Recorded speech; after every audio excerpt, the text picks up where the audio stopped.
They say we should fear the dark. We are taught to chase the light, to be easy, to be sunny, to be good. But in alchemy, the gold is not found in the light. It is found in the negretto, the blackening, the fertile void. Welcome to the sanctuary. Today we are reclaiming the concept of dark feminine energy. If you've scrolled through social media lately, you've probably seen it described as manipulation, seduction, or entering your villain era. But that is a surface-level understanding. True dark feminine energy isn't about harming others, it's about protecting your peace. It isn't about being mean, it is about being sovereign.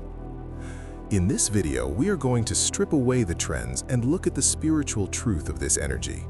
We will explore how to integrate your shadow without losing your softness, and how to become magnetic by simply stopping.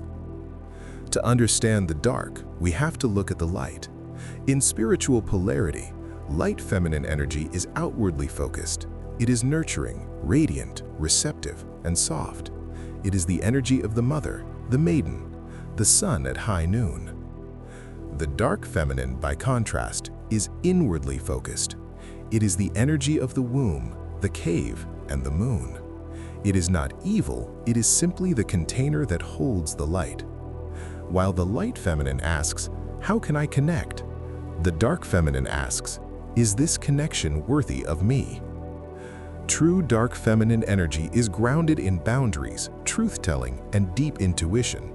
It is the archetype of the crone or the queen who does not need to shout to be heard. She is magnetic because she is not chasing, she is resting in her own void. So how do we access this energy without becoming hard? We do it through what Jungian psychology calls shadow work. But we are going to do gentle shadow work. Many of us repress our dark traits because we were told they were too much. Maybe you were told you were too loud, too ambitious, or too emotional. So you shoved those gold nuggets into the shadow to be a good girl. This is what we call the golden shadow. These are the powerful parts of yourself that you hid away. Reclaiming your dark feminine means going into that basement and taking your power back. Try this journal prompt with me tonight. What part of myself have I labeled too much? And how has hiding that part drained my energy? When you suppress your power, you become exhausted. When you embrace it, you become energized. That is the secret. The soft life isn't just about bubble baths.